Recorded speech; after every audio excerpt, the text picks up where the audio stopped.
ચંદનજી ઠાકોર આપણી વચ્ચે પધારી રહ્યા છે ગામે એમનું આપણે વિદ્યાના સ્વાગત કરીએ છીએ, અભિવાદન કરીએ છીએ।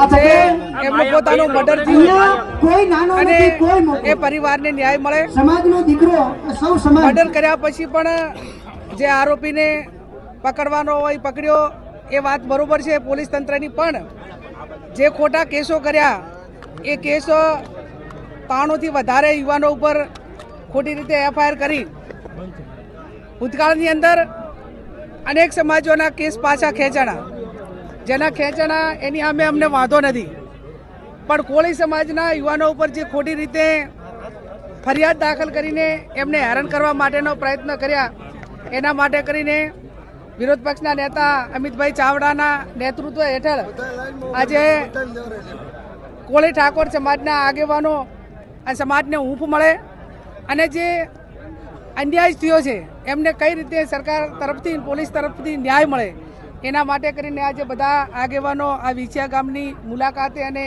આ સંમેલનમાં આવ્યા છે। જે લેન્ડ ગ્રેબિંગનો જે કેસ હતો રાજપરાનો, એમને જે એમની માગણી મુજબ એ પરિવારને ન્યાય મળે, આ 2-3 બાબતો લઈને સૌ આગેવાનો વાત કરવાના છે। ત્યારે હું સરકાર પાસે અપેક્ષા રાખું અને સરકારમાં બેઠેલા કોળી સમાજના આગેવાનોની પણ નૈતિક જવાબદારી થાય છે કે કોઈ પણ પક્ષાપક્ષીથી દૂર રહીને સર્વપક્ષીય જ્યારે કોઈ પણ વ્યક્તિ પોતે જ્યારે જાહેર જીવનમાં આવતા હોય અને ટિકિટો માગવાનો હોય ત્યારે કહેતા હોય છે કે અમારા સમાજના આટલા વોટ છે એટલે મને ટિકિટ મળવી જોઈએ, તો આજે પણ કહેવું જોઈએ કે અમારા સમાજને આટલો અન્યાય થયો છે તો એને ન્યાય મળે। આ વાત પણ સર્વપક્ષીય આગેવાનોએ જ્યાં ત્યાં સરકારમાં જ્યાં વગ હોય ત્યાં કહેવી પડશે અને એ બાબતની ઉઘરાણી અમે કરીશું। વિપક્ષ તરીકે અમારી ભૂમિકા અમે અદા કરીશું। અન્ય કોળી સમાજના આગેવાનો પણ જે પક્ષ છે તે જોડાયા નથી। હું માનું છું ત્યાં સુધી સર્વપક્ષીય જોડાવવું જોઈએ, બધાને આમંત્રણ પણ આયોજકોએ આપ્યું હતું।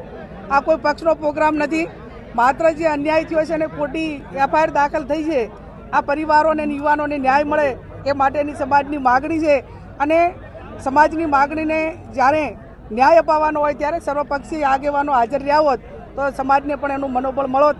ખેર એ નથી આવ્યા તો એમને મુબારક, પણ અમારી જે વાત છે, જે સમાજની વાત છે, એ અમે સરકાર સુધી પહોંચાડીશું। Thank you.